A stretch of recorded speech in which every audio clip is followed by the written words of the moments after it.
반갑습니다. 평범한 사람들 T본입니다. 오늘의 시승차 현대자동차 캐스퍼입니다.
이 오랜만에 국산 차량을 시승을 하네요.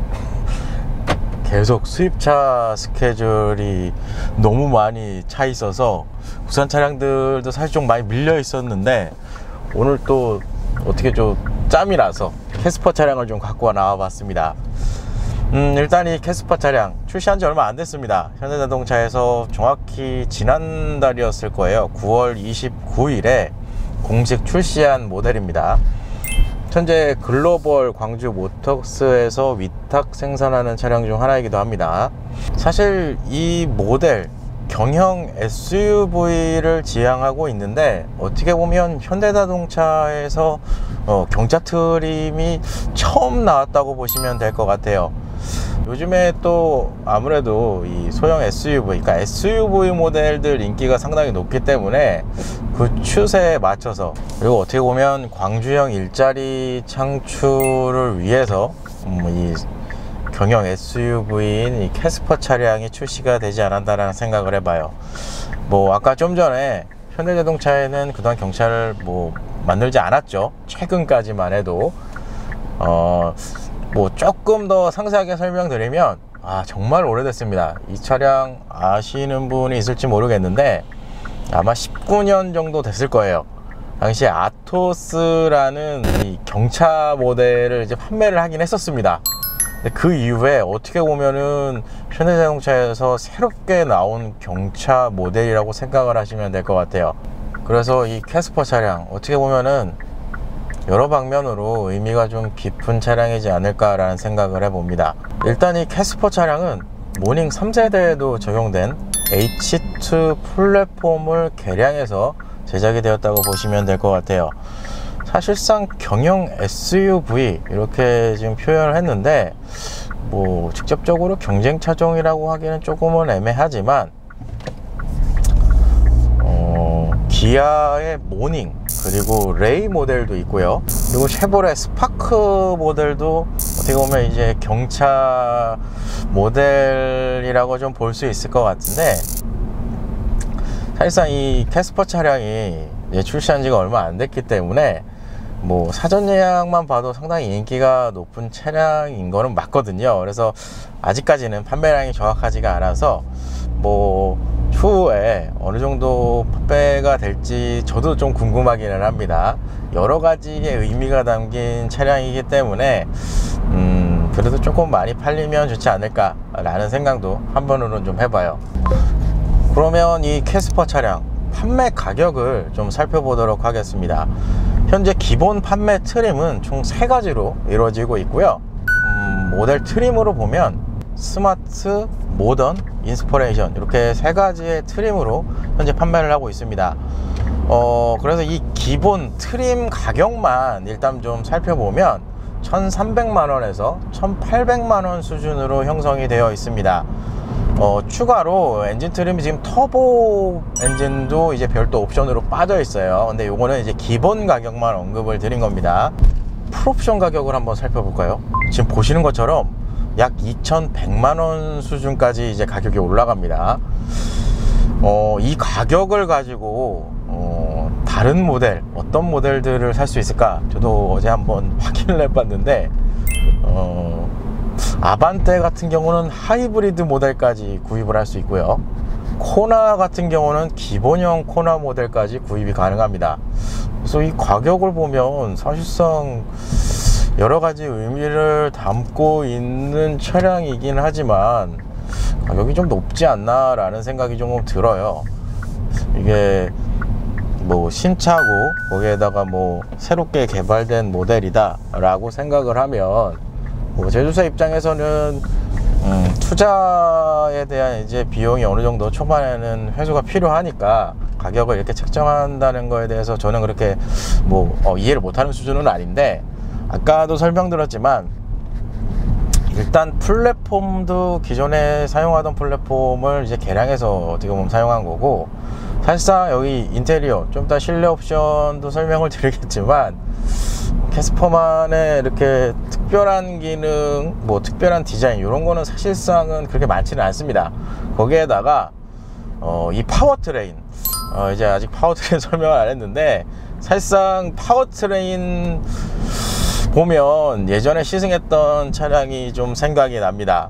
뭐 일단 파워트레인을 좀 살펴보면 엔진은 1.0L 스마트 스트림 자연흡기 가솔린 엔진이 적용이 되어 있고요. 여기 변속기는 자동 4단 변속기가 매칭이 되어 있습니다.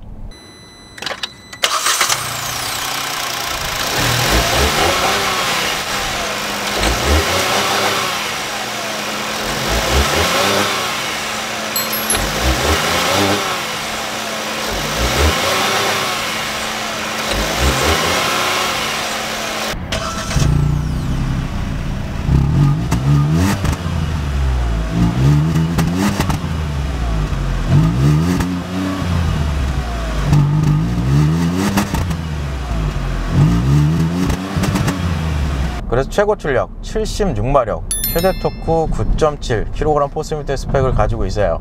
그러니까 아까 제가 파워트레인을 잠깐 언급하다가 이 수치를 좀 설명을 드렸는데, 사실상 이 파워트레인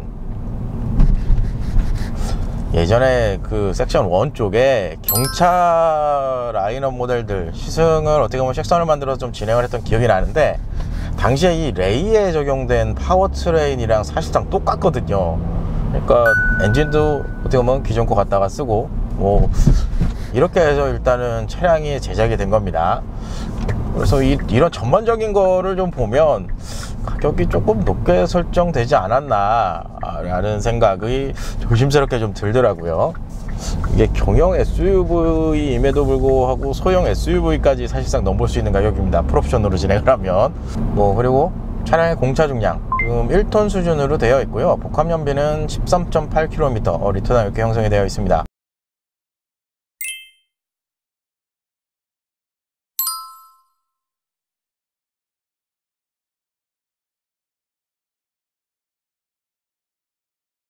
이게 뭐 사실상 이 캐스퍼 차량이 뭐 그냥 단순히 경영 SUV, 그냥 현대자동차에서 수익을 목적으로 제작을 해서 판매를 했다고 하면 되게 뭐 그렇게 썩 좋은 저거를 말씀을 못 드렸을 것 같은데, 그래도 여러 의미가 있기 때문에 뭐 최대한 조금은 이제 감안할 건 감안하면서 조금 설명을 드리도록 하겠습니다. 그러니까 무슨 얘기냐 하면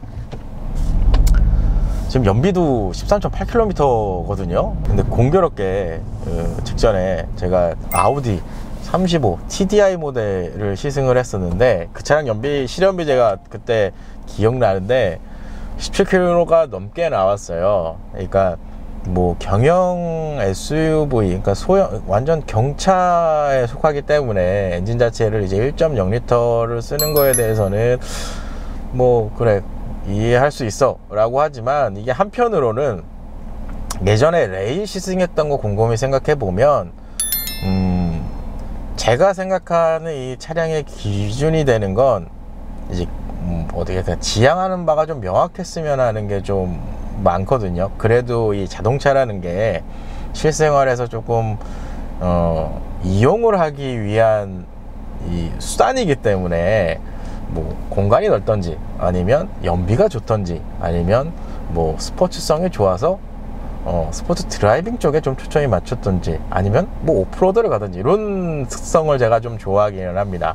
근데 이 캐스퍼 차량은 이 파워트레인 성능만 보면 사실상 조금은 아쉽긴 합니다. 왜냐하면 뭐 경영 SUV, 그러니까 경차라고 접근을 하면은 뭐 그래 수긍할 수 있을 것 같아 라고도 이제 표현할 수 있지만 가격을 보면 사실상 이 파워트레인 지금 구성 자체가 개인적으로 좀 아쉽지 않나 싶어요. 이게 효율이 그렇다고 높지도 않고요. 그렇다고 이 성능 부분에서도 조금은 많이 아쉬운 차량입니다. 이 파워트레인 구성 자체가. 그래서 뭐 이거는 뭐 개인적인 생각이 들 수도 있습니다. 그러니까 이거는 뭐 차량 구매하실 때 참고하시면 될 것 같아요. 차라리 가격이 이렇게 조금 어느 정도 좀 높게 설정이 되었으면 개인적으로는 아반떼에 적용된 1.6L 자연흡기 엔진을 넣어주는 것도 어땠을까 라는 생각도 들고요. 아니면 역으로 엔진 트림 자체에 아까도 차량 가격 설명드릴 때 1.6L 터보 엔진도 있습니다 라고 제가 언급을 했는데, 사실상 그러면 1.0L 터보 모델을 그냥 기본으로 해서 모델 트림을 나눠서 판매를 하는 것도 어땠을까 라는 아쉬움이 조금 있습니다. 뭐 이거는 개인적인 아쉬움일 수도 있지만 뭐 이런 전체적인 구성 그리고 가격 이런 거만 봤을 때 이런 생각이 좀 든다, 이렇게 좀 이해를 하시면 될 것 같아요. 뭐 어쨌든 뭐 초반에 이 설이 너무 길었는데 오늘은 이 차량의 등급에 맞게 맞춰서 자동차 리뷰를 한번 진행을 해 보도록 하겠습니다. 뭐 전체적으로는 그거 이외 부분에서는 외형 디자인, 좀 이따 외형 디자인도 뭐 촬영을 하겠지만 디자인 부분에서는 그래도 괜찮거든요. 저도 이거 오늘 캐스퍼 차량을 어떻게 보면 처음 보는데 상당히 이쁘게 디자인이 잘 되어 있습니다. 뭐 이거는 개인적으로 좀 만족스러워요. 일단 그래서 대략적인 차량의 스펙은 이렇게 좀 정리를 할 수 있을 것 같습니다. 일단 과속방 시트 구간으로 들어왔고요. 현재 캐스퍼 차량에 적용된 서스펜션 구조, 전류는 맥퍼슨 스트럿, 후륜은 토션빔 구조가 적용이 되어 있습니다. 이 전형적인 소형차 모델에 세팅되는 구조라고 보시면 될 것 같습니다. 아무래도 이 토션빔 구조가 적용이 되어 있으면 아까 차량 스펙 언급했을 때 공차 중량 자체가 1톤이 조금 넘어가는 수준이기 때문에 상당히 통통 튀는 스타일의 승차감을 제공해 줄 것으로 예상이 됩니다. 넘어가면 야 그렇죠. 여기도 야 이렇게 조금 템포를 낮춰야 되겠네요. 항상 테스트하던 식으로 하니까 굉장히 탄탄하네요. 더 낮춰야 될 것 같은데. 그래서 이렇게 이런 식으로 일단 저희가 항상 테스트하는 속도로 이 과속방 시트 구간을 이렇게 지나가면 상당히 통통 튀는 스타일의 승차감을 만들어 줍니다. 그러니까 거의 바운싱이 없고 탄탄한 스타일이라고 보시면 될 것 같아요. 이건 뭐 전형적인 소형차 그리고 경차 모델들에서 나타나는 특성이라고 보시면 될 것 같은데, 일반적으로 뭐 다른 모델들과 비교했을 때 그냥 무난하게 세팅이 됐다고 보시면 될 것 같습니다. 지금 보시는 것처럼 예전에도 한번 언급을 했지만 이 도로가 도면 상태가 상당히 안 좋아요. 그래서 오늘따라 이 잡소리가 엄청 많이 들려올 겁니다. 그러니까 이 잡소리는 차량에서 올라오는 게 아니고요, 지금 카메라 세팅 돼 있는 부분에서 올라오는 겁니다. 사실 이거로도 어떻게 보면은 승차감을 대략적으로 좀 판단하실 수가 있어요. 그만큼 진동이 많이 올라온다고 생각을 하시면 돼요. 여기 이렇게 새들이 많네요. 네, 그렇게 이해를 하시면 될 것 같아요. 그러니까 간헐적으로 노면에 따라서 진동도 좀 많이 올라오는 편이고요, 기본적인 스타일은 탄탄하다, 이렇게 생각을 하시면 됩니다. 일단 저 앞이 코너인데 일단 수동 변속은 안 되고요, 드라이브 모드에 스포츠 모드가 따로 있습니다. 이렇게 계기판이 좀 바뀌었죠. 이 상태에서 여기서 한번 주행을 해 볼게요. 프락셀,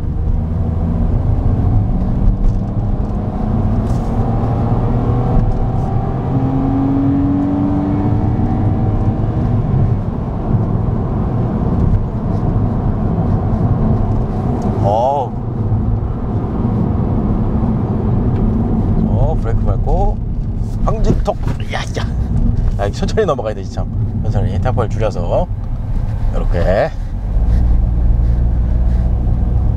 일단 드라이브 모드를 제공한다고 말씀을 드렸는데, 드라이브 모드는 사실상 두 개밖에 없습니다. 노멀과 스포츠. 그리고 좀 이따 옵션 설명할 때 여기서 설명을 드렸지만, 트랙션이라고 해서 지형 모드 설정하는 것도 또 따로 있기는 합니다. 사륜구동은 아닌데 여기 좀 들어가 있더라고요. 그래서 기본적으로 드라이브 모드는 두 개 정도가 제공이 된다고 보시면 될 것 같은데, 이 드라이브 모드는 그냥 사실상 그냥 있다는 거에 의의를 두시기 바랍니다. 이 모드별로 그렇게 뭔가 차에서 확실하게 피드백이 오거나 그러지는 않아요. 그냥 있다는 거에 의의를 두시고, 일단 아무래도 터보가 없는 모델이기 때문에 초반에 가속 페달을 급전개를 하더라도 상당히 이제 좀 더디게 올라가는 특성이 있습니다. 근데 일정 이상 RPM이 올라가면, 이거 자연흡기의 이제 특성입니다. 일정 이상 RPM이 올라가고 속도가 붙으면 그래도 조금은 밀어주는 느낌이 난다. 일단 이렇게 좀 설명을 드리고 싶습니다. 그리고 조금 이런 차량들이 사실상 좀 재밌는 게 뭐냐면, 차체가 상당히 가볍기 때문에 어느 정도 속도가 붙어 있는 상태에서 핸들링만 조금 받쳐주면 예전에 미니 그리고 118D 시승을 했던 기억이 나는데, 그런 차량들처럼 상당히 박진감이 넘치는 이 차량이 될 수가 있어요. 그래서 터보가 좀 달렸으면은 어땠을까 하는 조금의 아쉬움이 남는 그런 스타일의 가속성능을 좀 보여준다고 보면 될 것 같아요. 그러니까 기본적으로 이 페달을 밟았을 때 밀어주는 느낌, 뭐 이런 부분에 대해서는 조금은 아쉽지만, 그래도 어느 정도 속도가 올라갔을 때는 그래도 차량을 가속했을 때 그래도 어느 정도 승화할 정도로 가속감이 나온다, 이렇게 생각을 하시면 될 것 같습니다. 그러니까 터보 모델에 익숙해지신 분들은 아마 이 차량 타시면 초반 가속했을 때 상당히 답답함을 느끼실 수도 있습니다.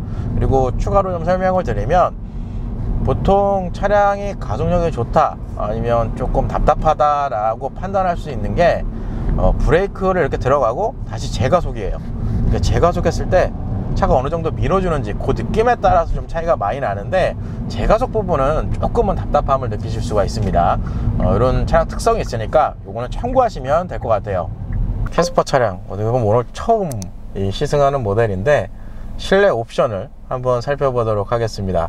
일단 이 실내 전체 인테리어를 좀 살펴보시면, 현재 시승 차량 같은 경우는 모던 트림의 현대 스마트 센스 1, 그리고 멀티 내비 플러스, 그리고 마지막으로 17인치 알로이 휠 패키지가 적용된 구성이라고 보시면 될 것 같아요. 옵션이 조금 그래도 들어가 있는 모델입니다. 뭐 일단 경영 SUV니까 공간을 좀 설명을 드리면, 뭐 저희 영상 보시면 알겠지만 제가 등치가 상당히 좋은 편입니다. 키도 조금 있고 거기다 몸무게도 좀 많이 나가는 스타일이라서 덩치가 좀 큰 편인데, 저같이 등치가 좋은 사람이 타도 일단 운전석 같은 경우는 좁다는 느낌은 없습니다. 이거는 무난하게 공간을 잘 뺐다는 생각이 들어요. 근데 공간적으로는 조금 저한테는 어떻게 보면 아쉬움이라고 표현해야 될까요? 그 아쉬움이라고 표현하는 게 맞을 것 같아요. 이 폭이 조금 좁은 느낌이 있어요. 그러니까 이게 상체 부분은 괜찮은데 이 하체 쪽 부분이, 지금 이 센터페시아 이 변속기 라인 이쪽에 보면 이렇게 구성이 이렇게 되어 있는데, 여기랑 이쪽 부분이 이 무릎 공간이 조금은 조금만 더 넓었으면 좋을 것 같은데 라는 생각이 조금은 들더라고요. 근데 요거는 뭐 특징이니까 참고하시면 될 것 같고요. 거주 공간만 보면 예전에 시승했던 레이 차량이랑 닮은 부분이 좀 많습니다. 뭐 나중에 시트 설명할 때도 설명을 드리겠지만, 1열과 2열 시트의 중간 터널 자체가 시원하게 뚫려 있는 타입으로 되어 있어서 옆으로 옮겨가도 상당히 편안하게 움직이실 수가 있어요. 그리고 보이는 계기판 4.2인치 TFT LCG가 적용된 계기판 구성으로 되어 있습니다. 이 디자인 구성 예전에 스포티지 시승했을 때 기억이 납니다. 사실상 그 차량이랑 똑같다고 보시면 될 것 같고요. 아까도 말씀드렸지만 드라이브 모드 지금 두 개 이렇게 제공이 되는데, 드라이브 모드별로 이렇게 색깔이 바뀝니다. 개인적으로 이 바뀐 테마 같은 경우는 괜찮다고 생각이 들어요. 예전 차량들은 대부분 이 아날로그 타입의 계기판을 그냥 저 옵션 상에는 이렇게 적용을 해줬는데, 그래서 언뜻 보면 디지털처럼 보이기 때문에 뭐 이 구성은 괜찮다 라는 생각이 듭니다.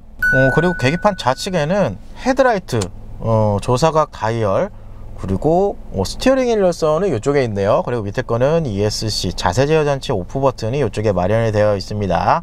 이 하단 쪽에 사이드 브레이크 같은 경우는 풋 브레이크 방식으로 적용이 되어 있다는 걸 참고하시면 될 것 같고요. 주유구 버튼도 이쪽 하단에 별도로 마련이 되어 있어요. 근데 이게 주유구 버튼은 개인적으로는 이 밖에서 이제 오픈을 자동으로 하는 방식이 좀 좋기는 합니다. 편하고. 이 주유구 버튼이 이게 예전 방식이긴 해요. 이 바닥에 있어서 이렇게 당기셔야 됩니다. 그리고 이쪽 측면은 뭐 현기차에서 항상 사용하는 이 구성입니다. 이거 특별한 건 없어요. 잠금 장치랑 거의 이 윈도우 유리 오픈을 할 수 있는 레버가 마련이 되어 있는 구성이고요. 시트 같은 경우는 지금 인조 가죽 시트가 들어가 있고 기본 조정 방식은 수동 방식이 적용이 되어 있습니다. 좀 장점이라고 할 수 있는 건 아무래도 옵션 구성이 이렇게 들어가서 그런지 모르겠지만 1열의 열선은 기본적으로 제공을 해주고요. 여기에 운전석만 통풍 시트가 들어가 있습니다.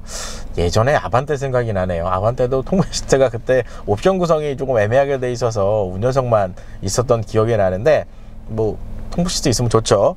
스티어링 휠, 이게 예전에 제가 어떤 차 시승했을 때 언급을 했던 것 같은데 요거는 괜찮은 것 같아요. 일단 가죽 스티어링이 좀 들어가 있습니다. 예전에 기아 K5였나요? 저옵션 사양에 들어가는 이 가죽이 아닌 이 우레탄 재질의 스티어링 휠 재질이 적용된 모델이 있었는데 그거 상당히 안 좋거든요. 이질감도 있었고. 근데 개인적으로 이 가죽 스티어링 휠을 제공해 준다는 거에 대해서는 이 장점이다라는 생각이 드네요. 이건 나중에 옵션표 한번 확인해 봐야 되겠어요. 어디까지 제공이 되어 있는 건지. 그리고 지난번 아이오닉 5와 마찬가지로 이 가운데 이제 브랜드 마크가 빠졌어요. 그래서 그런지 좀 깔끔하게 보이기는 합니다. 그리고 스티어링 휠 이쪽 구성을 보니까 지금 어댑티브 크루즈 컨트롤까지 적용되어 있는 옵션입니다. 요거는 잠시 후에 써보도록 하겠습니다. 일단 고정 그렇고, 스티어링 휠은 약간 디커 스타일로 되어 있는데 이 차량의 이 실내 공간으로 봤을 때는 조금은 사이즈가 크지 않나 라는 생각이 들어요. 이 사이즈는 다른 차 중에서 어디서 갖고 온 건지 모르겠는데 좀 보시면 운전석 라인이 딱 여기까지거든요. 근데 스티어링 휠 사이즈랑 비교를 해보시면 상당히 넓은 공간을 차지하고 있어요. 느낌은 되게 커요, 스티어링 휠 자체는. 그리고 센터 패시아에 보이는 디스플레이 8인치 디스플레이 내비게이션이 적용이 되어 있습니다. 사실상 이 구성 자체는 전기차에서 항상 사용하던 그 인포테인먼트 시스템이 그대로 들어가 있다고 보시면 될 것 같고요. 예전에도 한번 설명드렸지만 이 인포테인먼트 시스템은 잘 만들어 놓은 것 같아요. 아까도 말씀드렸지만 이건 옵션입니다. 그래서 안드로이드 오토, 애플 카플레이어도 지원을 하고요. 이쪽에 설정란에 이쪽 차량에 들어가면 요 운전자 보조 시스템이 있죠. 여기에 속도 제한, 경고 시점 뭐 이렇게 있고, 그리고 전방 안전, 그러니까 충돌 방지 보조 장치들이 조금 많이 들어가 있습니다. 그리고 후측방, 그리고 차로, 이거는 차선 이탈일 거예요. 그렇죠? 차선 이탈. 그리고 마지막에는 주차 안전, 이게 후방 카메라도 지원을 하더라고요. 지금 보시는 것처럼 후방 카메라까지 적용이 되어 있는 구성이에요. 그렇죠? 이게 실속이 좋아요, 이런 구성들이. 네. 그리고 그 멀티 내비 플러스 옵션 때문에 하단에 이 공조기 컨트롤 자체도 전자동으로 들어간 겁니다. 이게 실속이 좋은 옵션인 것 같아요. 멀티 내비 플러스 괜찮은 것 같아요. 그래서 이 공조기 컨트롤 상단에는 미디어 컨트롤 조작 버튼이랑 다이얼이라고 보시면 될 것 같고요. 이 하단이 이제 에어컨 컨트롤러인데 기본적으로 좌우 독립은 아니고요, 통합 컨트롤이라고 보시면 될 것 같습니다. 이 좌우측에 이 디자인을 이렇게 해놨는데, 요거는 온도고 요거는 송풍 양을 조절하는 것 같네요. 이렇게 돼 있고, 공기청정 모드까지 들어가 있는 구성이네요. 공기청정을 키니까 바람 풍량이 세지는군요. 그리고 보통 이쪽에 USB 포트를 이런 어디에 이렇게 마련을 해주는데, 요시랑은 특이하게 조수석 전면 쪽에 USB 포트가 2개 마련이 되어 있습니다. 그래서 USB 타입 A 포트로 2개 들어가 있고, 하나는 충전 포트 이렇게 표시가 되어 있네요. 여기도 수납판 구성으로 되어 있기는 해요. 그리고 변속기 좌측 라인에 이제 아까 설명드렸던 1열의 열선, 그리고 운전석 통풍 시트 버튼이 마련이 되어 있다고 보시면 될 것 같아요. 근데 지금 이거 보니까 조수석은 통풍 시트 구성이 아예 없는 것 같아요. 보통 현기차들 옵션을 좀 보면 풀옵션 사양에서 옵션이 빠지면 이게 막히는 구조로 바꿔 놓거든요. 근데 여기 구성으로 보면은 조수석은 옵션상에서도 투폰 시트가 없는 것 같은 느낌이네요. 여기에 있는 변속기 조작 방식은 예전에 레이 차량에 썼던 거랑 비슷한 것 같아요. 이 변속기 노브를 만지니까 이제 느껴지네요. 아까 여기 스티어링 휠은 가죽이 들어가 있다고 제가 설명을 드렸는데, 이 변속기 노브에 적용된 요겁니다. 요 재질입니다. 요 재질이 예전에 K5 저옵션 사양에 이게 들어가 있었던 걸로 제가 기억이 나는데, 야, 이거 진짜 재질 안 좋습니다. 여기도 가죽을 넣어줬으면 좀 좋았을 것 같은데, 그래도 조작할 때 많이 이게 손대는 공간인데 이건 좀 아쉽다. 그리고 하단에 이제 드라이브 모드를 조작할 수 있는 이 다이얼인데, 기본 상태에서는 지금 보시는 것처럼 이런 식으로 바뀌죠. 드라이브 모드. 이 상태에서 누르면 이제 이런 식으로 트랙션으로 바뀌어서 주행 모드를 이제 설정할 수 있습니다. 좀 특이한 거는 이 차가 사륜구동은 아닌데 트랙션 모드를 넣어줬다는 거에 대해서는 뭐 장점이다라는 생각이 드는데, 이게 그렇게 크게 변화가 있을까라는 생각도 좀 들어요. 왜냐하면 드라이브 모드 자체도 그렇거든요. 실제적으로 모드별로 그렇게 크게 차이점을 없기 때문에 개인적으로는 차라리 이거 가지고 다른 쪽을 좀 해주는 것도 낫지 않았을까라는 뭐 그런 생각도 좀 듭니다. 그래도 있으면 좋죠. 그리고 차량 아까 좀 전에 설명을 한번 언급했던 것 같은데, 1열과 2열 시트가 이렇게 뻥 뚫려 있는 구조로 되어 있어요. 그러니까 이동하기도 편하고, 그러다 보니까 컵홀더는 2개 들어가 있는데 센터 콘솔은 없습니다. 없어요. 이쪽에 팔걸이만 있어요. 팔걸이 제가 뒤로 눕혀놓은 건데 센터 콘솔이 없다는 거는 조금 아쉽기는 하네요. 그리고 이 컵홀더가, 요건 좀 아쉽더라고요. 컵홀더가 음료수나 물을 놨을 때 딱 잡아주는 구조가 있는 게 아닙니다. 그냥 넣어놓는 방식으로 되어 있어서 이게 좀 많이 자유롭게 움직이는 스타일이에요. 거기에다가 깊이감이 그렇게 깊지가 또 않아요. 살짝은 좀 낮은 감이 있어서 이 컵홀더기는 하지만 조금 기능적으로는 좀 아쉽지 않을까라는 생각이 조금 들더라고요. 뭐 그리고 이게 천장은 보통 여기가 이제 요즘에는 이 약간은 이제 천 방식이라고 표현해야 되나요? 그런 방식으로 이제 마감 처리를 하는데, 사실상 이 천장에 들어가 있는 재질은 썩 좋은 재질은 아닙니다. 조금 이게 보입니다. 이게 실제로 타보면 재질 자체가 이렇게 매끄럽게 이렇게 적용된 재질은 아니고, 오히려 여기 A필러 라인에 들어간 요 재질이 조금 그래도 좀 괜찮은데, 위에 같은 경우는 느낌상으로는 약간 솜을 압축시켜 놓은 그런 기분이 좀 들어요. 이거는 뭐 특징이니까 참고하시면 될 것 같고, 아까 이 멀티미디어 내비 플러스 옵션으로 어떻게 보면 같이 제공된 건데 하이패스 룸미러까지 좀 들어가 있습니다. 근데 ECM은 또 이렇게 제끼는 방식으로 되어 있어요. 이게 좀 뭔가 애매모호하게 아쉬운 부분이 조금 있는 것 같아요. 이런 부분은.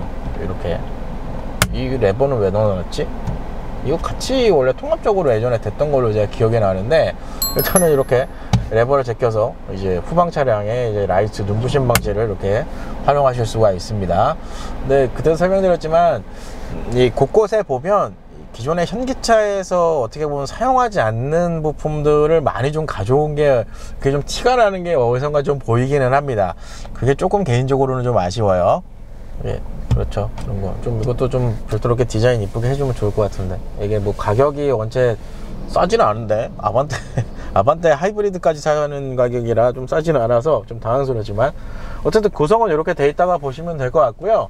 그리고 스피커 같은 경우는 기본 6 스피커가 적용이 되어 있습니다. 예전에 스포티지 차량에 적용되어 있는 구성이랑 거의 똑같다고 보시면 될 것 같아요. 그래서 대략적인 1열 실내 옵션은 이렇게 좀 설명을 드릴 수 있을 것 같습니다. 뭐 구성으로 보면 그렇게 뭐 무난한 수준으로 잘 빼긴 했습니다. 근데 가격을 생각하면 조금 아쉬운 부분이 몇 군데 있기는 해요. 그리고 지금 와서 조금 시승기 이제 중반 정도 지나가는데, 앞에 보이는 본닛 라인을 보니까 예전에 시승했던 레니게이드 느낌도 나는 것 같네요. 각이 이렇게 져서 그런가? 뭐 어쨌든 현재 캐스퍼 차량 어댑티브 크루즈 컨트롤이 적용이 되어 있기 때문에 한번 사용을 해보도록 하겠습니다. 일단 기본적으로 활성화하는 방식은 이 스티어링 쪽에 보시면 차량이랑 계기판 표시 있는 게 있거든요. 이 버튼을 누르면 이렇게 바로 활성화가 됩니다. 약간 BMW 스타일인 것 같기도 해요.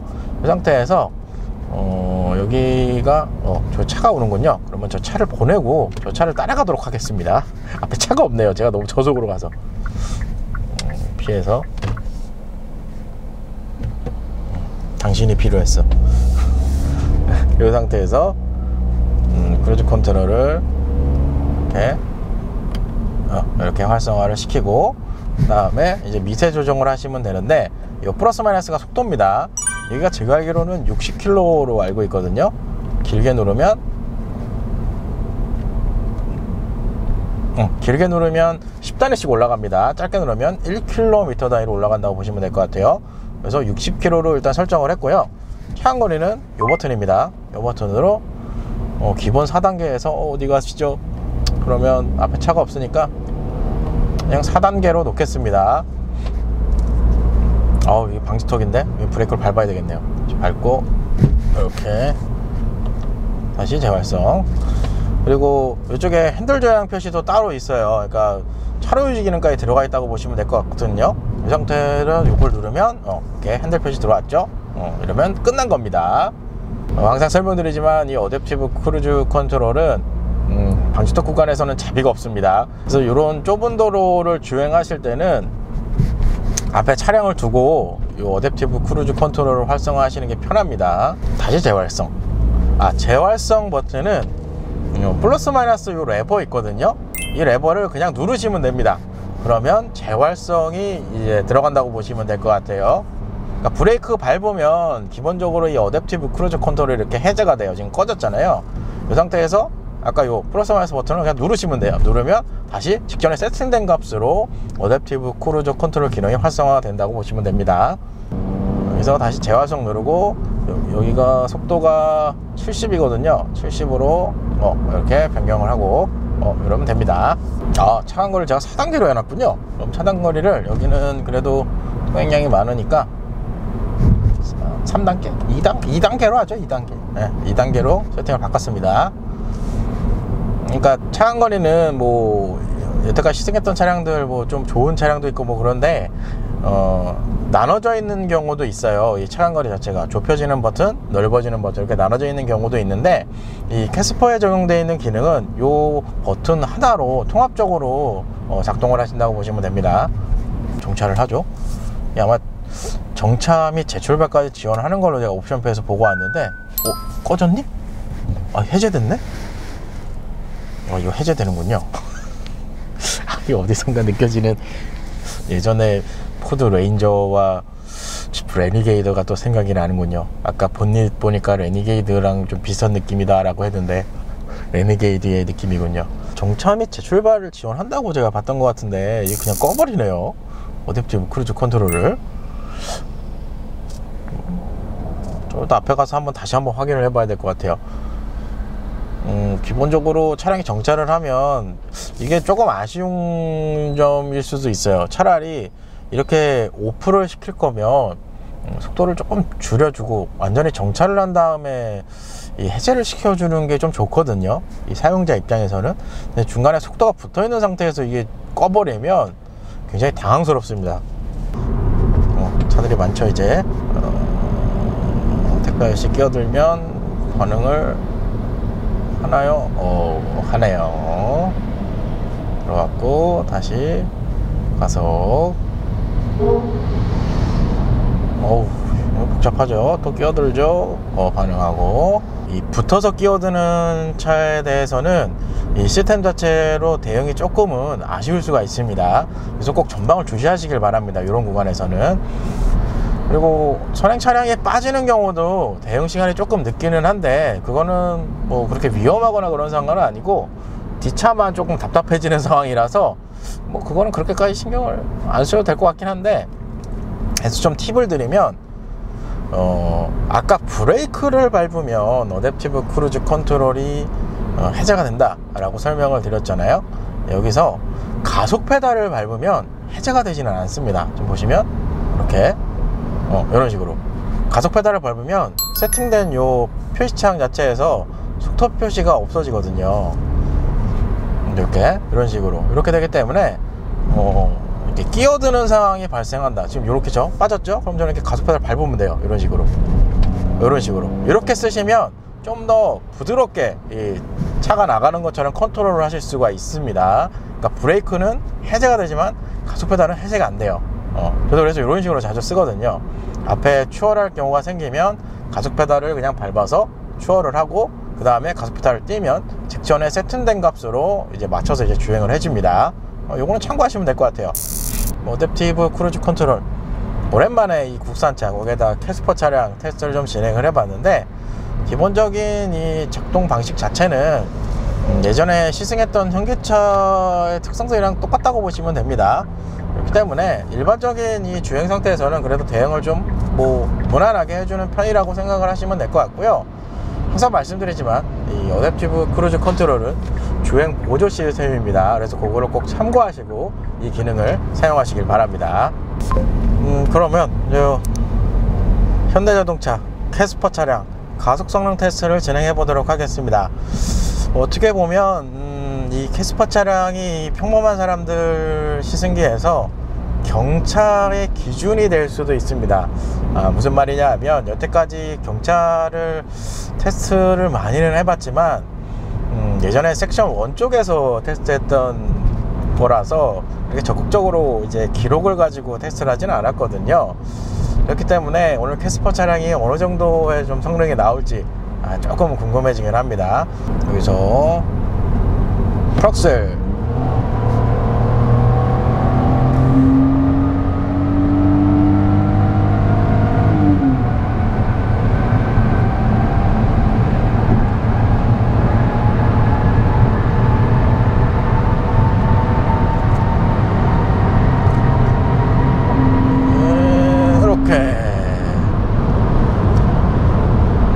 오늘따라 되게 편안하게 주행을 하는 기분인데, 저희가 일반적으로 여태까지 시승했던 차량들이 조금 그래도 현재 차량이랑 비교 대상이 아니기 때문에 그 속도를 기준으로 말씀을 드리면 35km 정도가 더 올라갔다고 보시면 될 것 같아요. 저희가 딱 잡아놓은 기준점보다 속도가 그렇게 높지는 않아요, 사실. 일단 그런 좀 특성이 있고요. 일단 기본적으로 가속 페달을 급전개를 하면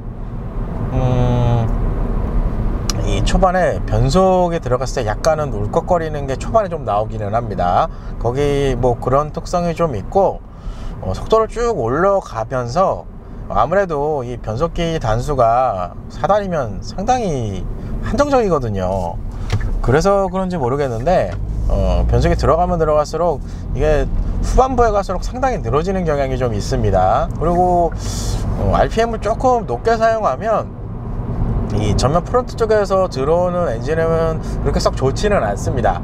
저기는 방음 처리를 조금 해주면 좀 좋지 않았을까 라는 아쉬움이 좀 남지만, 차량의 전반적인 특성 그리고 이 포지션들을 생각하면 대체적으로 그냥 무난하게 나왔다, 이렇게 좀 생각이 들고요.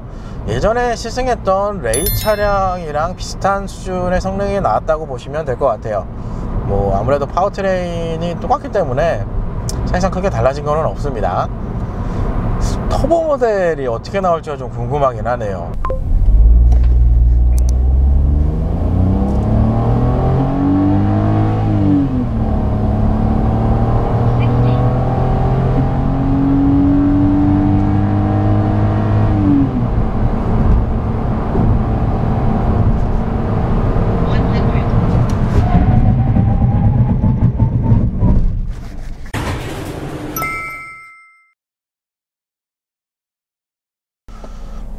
우선 제로백 수치입니다.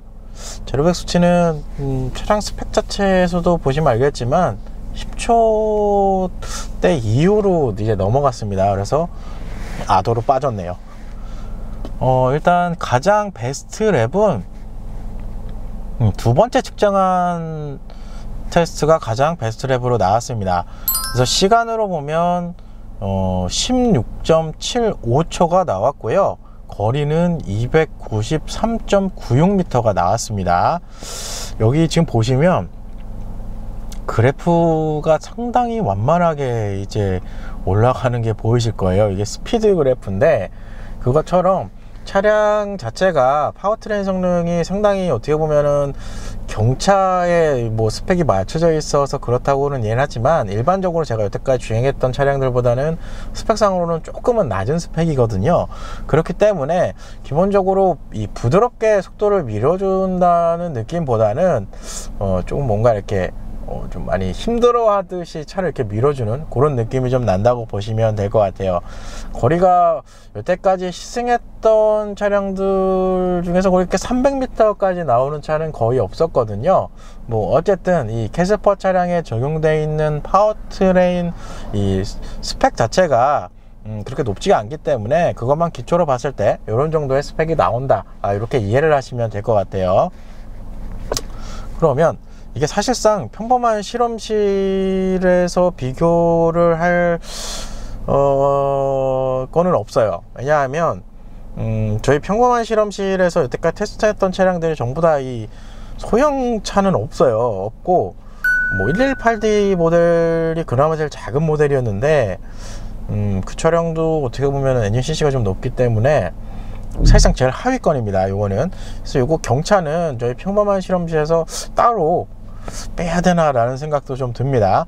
그래서 어쨌든 캐스퍼 차량 1.0L 자연흡기 엔진과 4단 변속기의 조합으로 이런 정도의 스펙이 나온다고 보시면 될 것 같고, 아까 이 본시승기, 그러니까 시승기 가속 성능 테스트 진행했을 때 변속기가 상당히 레인지가 늘어지는 경향이 있습니다 라고 설명을 드렸는데, 제로백 수치 테스트 할 때도 그런 똑같은 특성이 나온다는 거, 그거는 참고하시면 될 것 같아요. 다음은 제동 성능입니다. 제동 성능은 한번 볼까요? 일단 제동 성능은 가장 초반에 테스트한 데이터가 베이스트랩으로 나왔습니다. 그래서 거리로 보면 41.63m가 나왔고요, 시간은 3.13초가 나왔네요. 가속 성능에 비해서 제동 시스템은 좋은 겁니다, 이 정도면. 한 가지 좀 추가로 좀 설명드릴게요. 좀 이따 외형 디자인 할 때 설명드리겠지만 12인치 알로이 휠 옵션이 들어가서 후륜 쪽도 지금 디스크 브레이크가 채용이 되어 있습니다. 참고로 기본 옵션은 드럼 방식이 채용된다는 거, 그걸 좀 참고하시면 될 것 같아요. 평범한 실험실 데이터를 좀 확인해 볼까요? 일단 두 번째 그룹으로 넘어갔습니다. 41.63인데 41.63이면 집 체로키와 포드 레인저 와일드 트랙 사이에 들어가는 수치입니다. 그러니까 가속 성능 데이터만 보고 이 제동 성능 시스템을 보면 상당히 좋은 시스템이 들어간 거는 맞는 것 같아요. 그리고 또 하나의 장점은 반복적인 테스트를 해도 41m에서 42m 수준으로 나왔다는 거, 그게 좀 장점이지 않을까 라는 생각이 듭니다. 뭐 차량의 뭐 성향 그리고 등급을 봤을 때 가속 성능은 뭐 대체적으로 무난하게 나왔다라는 생각이 들고, 오히려 제동 성능 부분에서는 장점이다, 이렇게 설명을 드릴 수 있을 것 같아요.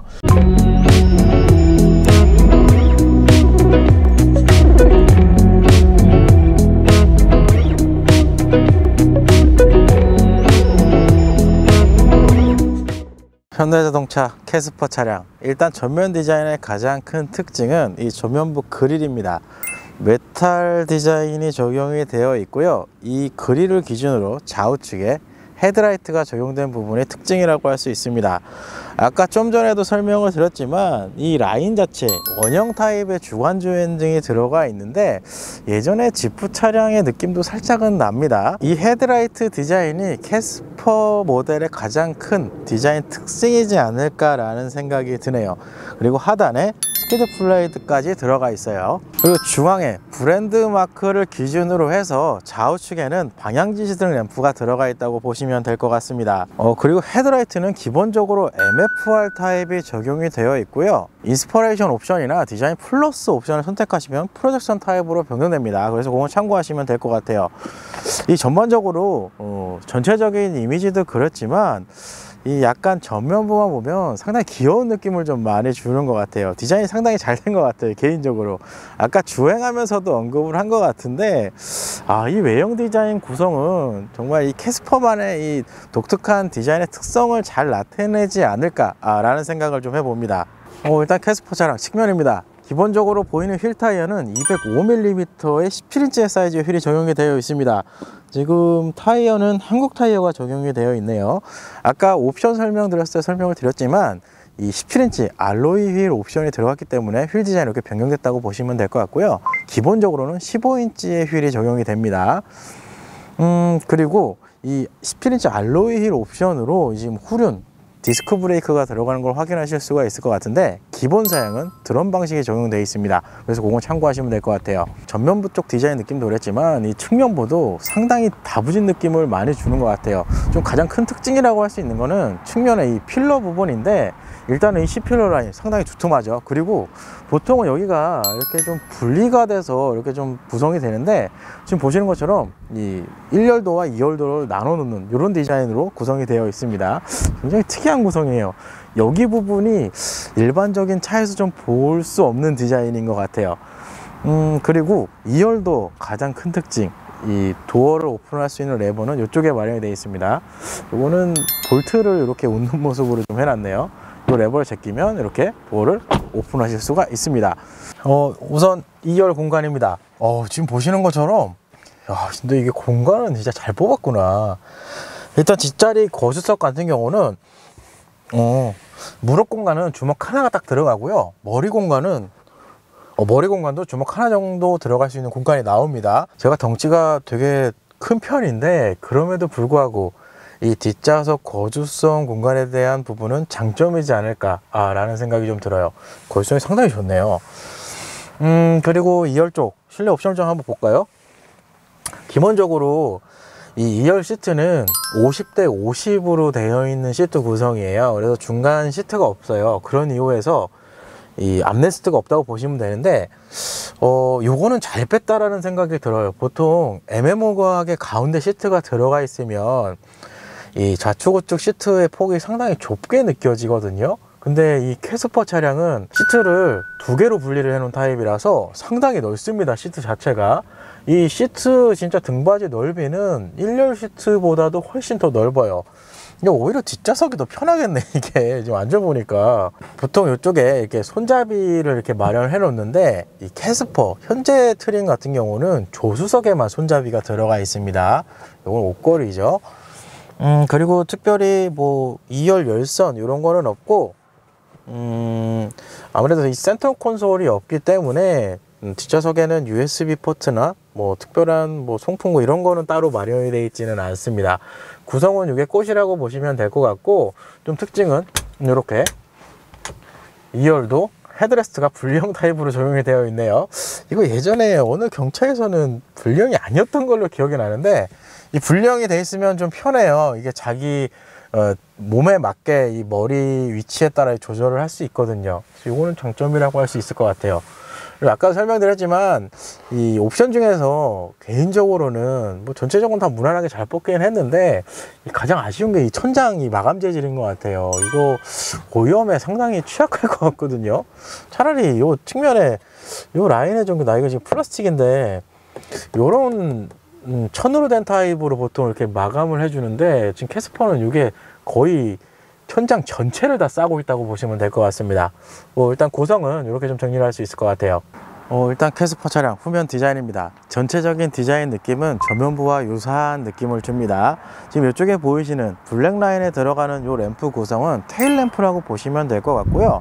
하단 범퍼에 적용되어 있는 이 O형 타입의 디자인은 방향지시등이라고 보시면 될 것 같아요. 후진등은 이쪽 하단에 별도로 마련이 되어 있습니다. 근데 좀 특징이, 전면부도 그렇고 측면부는 사실 다부진 느낌이 좀 강했거든요. 전면부는 디자인이 좀 잘 어울리는 느낌이 났는데, 후면부는 조금 유일하게 그래도 경형 SUV의 느낌이 좀 많이 나는 것 같아요. 실제로 이 폭 사이즈가 좀 작은 느낌이 듭니다. 지금 현재 차량 같은 경우는 기본 램프가 지금 전구 타입으로 들어가 있는데, 인스퍼레이션 트림이나 혹은 디자인 플러스 옵션을 선택하시면 LED로 바뀝니다. 그래서 그건 참고하시면 될 것 같아요. 좀 특이한 게, 이 브랜드 마크가 보통 바깥쪽에다가 이제 일반적으로 양면 테이프를 부착을 해 놓는데, 이 안쪽에 들어가 있어요. 이런 식으로. 트렁크 같은 경우는 이 하단에 이쪽에 레버가 있습니다. 이런 식으로 이렇게 해서 오픈이 됩니다. 기본적인 트렁크 용량은 301리터를 제공을 해줍니다. 그리고 트렁크 쪽에는 특별하게 옵션을 넣고 요 트렁크 램프까지 마련이 되어 있는 구성이네요. 뭐 이렇게 해서 오늘은 현대자동차 캐스퍼 모델을 시승해 봤습니다. 일단 경영 SUV를 좀 지향하는 모델이긴 하지만 저같이 등치가 좋은 사람도 1열 공간도 그렇고 2열 공간도 충분한 거주성이 나온다는 부분에서 좀 장점이라고 좀 표현하고 싶고요. 그리고 실내 옵션 구성, 사실상 뭐 차량 등급을 생각했을 때는 그래도 무난하게 잘 뽑았지 않았나 라는 생각이 좀 드는데, 그것에 개인적으로 조금씩 아쉬운 거는 있습니다. 사실 제일 아쉬운 거는 딱 2개 정도가 지금 꼽을 수 있을 것 같은데, 그나마 이 차량에 지금 옵션이 좀 들어가 있어서, 이 스티어링에는 가죽이 들어가 있어서 이거는 좀 괜찮은데, 이게 아마 가죽 스티어링이 전체로 적용된지 저도 한번 확인을 해봐야 될 것 같은데, 이 기어노브에 들어가 있는 이 재질은 상당히 안 좋습니다. 두 번째는 이 천장입니다. 이 천장에 들어가 있는 마감 재질 자체가 사실상 뭐 천장을 그렇게 오염시키거나 그럴 일은 거의 없을 건데, 근데 이게 한번 오염이 되면 정말 청소하기가 힘든 재질로 되어 있습니다. 뭐 아까 잠깐 실내 옵션 설명할 때 언급은 잠깐 했지만, 약간 솜을 압축시켜 놓은 듯한 이 느낌이라서 이 구조 사이사이에 이제 때가 끼면 이거 정말 여간 불편하지 않을까라는 그런 조금 아쉬움이 조금 있어요. 그 외 부분에서는 사실상 경차라는 거를 감안을 했을 때는 뭐 충분히 잘 뽑았다라는 생각이 들고요. 뭐 곳곳에 예전에 현기차에 사용됐던, 지금은 사용하지 않은 부품들이 조금씩은 보이긴 하지만 그래도 구성적인 면에서는 괜찮다라는 생각을 조금은 해봅니다. 그리고 파워트레인 계층은 조금 아쉽습니다. 개인적으로는 차라리 타보 모델을 기본적으로 넣어주는 게 낫지 않을까라는 생각이 좀 들어요. 왜냐하면 가격이 좀 비싸거든요. 경형 SUV라는 거를 감안을 하더라도 사실 풀옵션을 다, 옵션을 전부 다 넣고 그리고 최상급 트림인 인스퍼레이션 옵션까지 넣어보면 거의 웬만한 차량들을 살 수 있는 가격으로 형성이 되거든요. 그런 것만 봤을 때는 조금은 파워트레인 쪽은 조금 업그레이드를 해서 출시했으면 어땠을까 하는 생각이 조금은 듭니다. 이 1.6L 자연흡기 가솔린 엔진의 이제 4단 변속기의 조합인데, 이 4단 변속기는 사실상 이 일상적인 영역, 정말 일상 영역에서만 사용하셔야 돼요.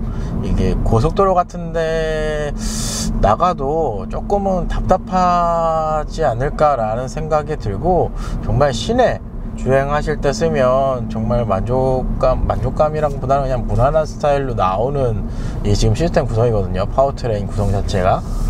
그래도 좀 장점이라고 꼽을 수 있는 건 브레이크 시스템입니다.